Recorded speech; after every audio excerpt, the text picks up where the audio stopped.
Fin d'année qui se termine en apothéose pour le gouvernement du Congo-Brazzaville. À la clé, un conseil des ministres faisant le bilan d'une année mitigée, d'une part marquée par des événements malheureux qui ont occasionné des pertes en vies humaines, allusion faite à la tragédie du stade d'Ornano et des inondations qui ont touché environ 237 500 personnes sur l'ensemble du territoire national et ayant déploré 13 décès et 6 personnes disparues à ce jour. D'autre part, des résultats satisfaisants obtenus après la 4e revue du FMI.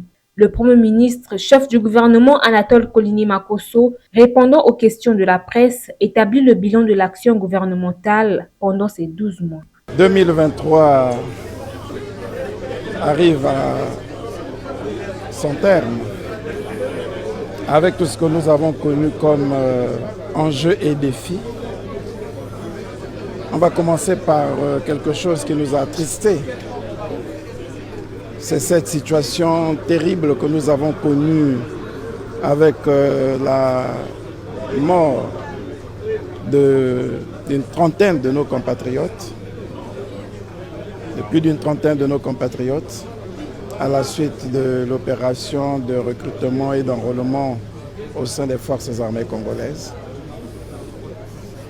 Vous avez vu comment le président de la République est intervenu pour soutenir les parents, pour soutenir les familles éplorées.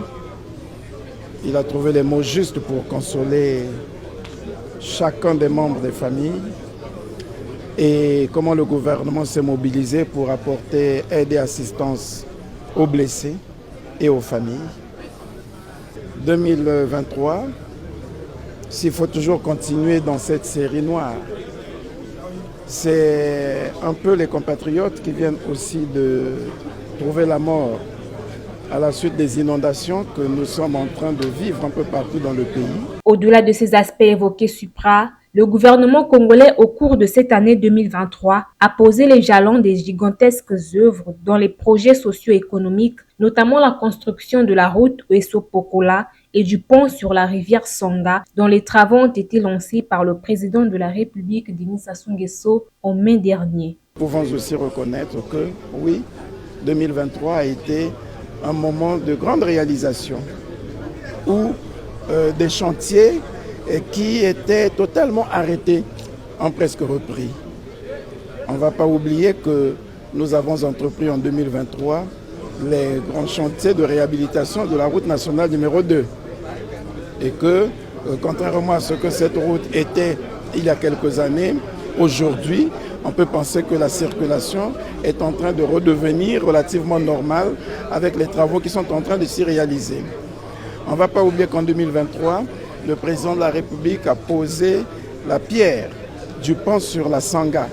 C'est un ouvrage important, emblématique, qui va nous donner la possibilité de poursuivre les travaux du corridor 13, qui va nous amener jusqu'à Bangui.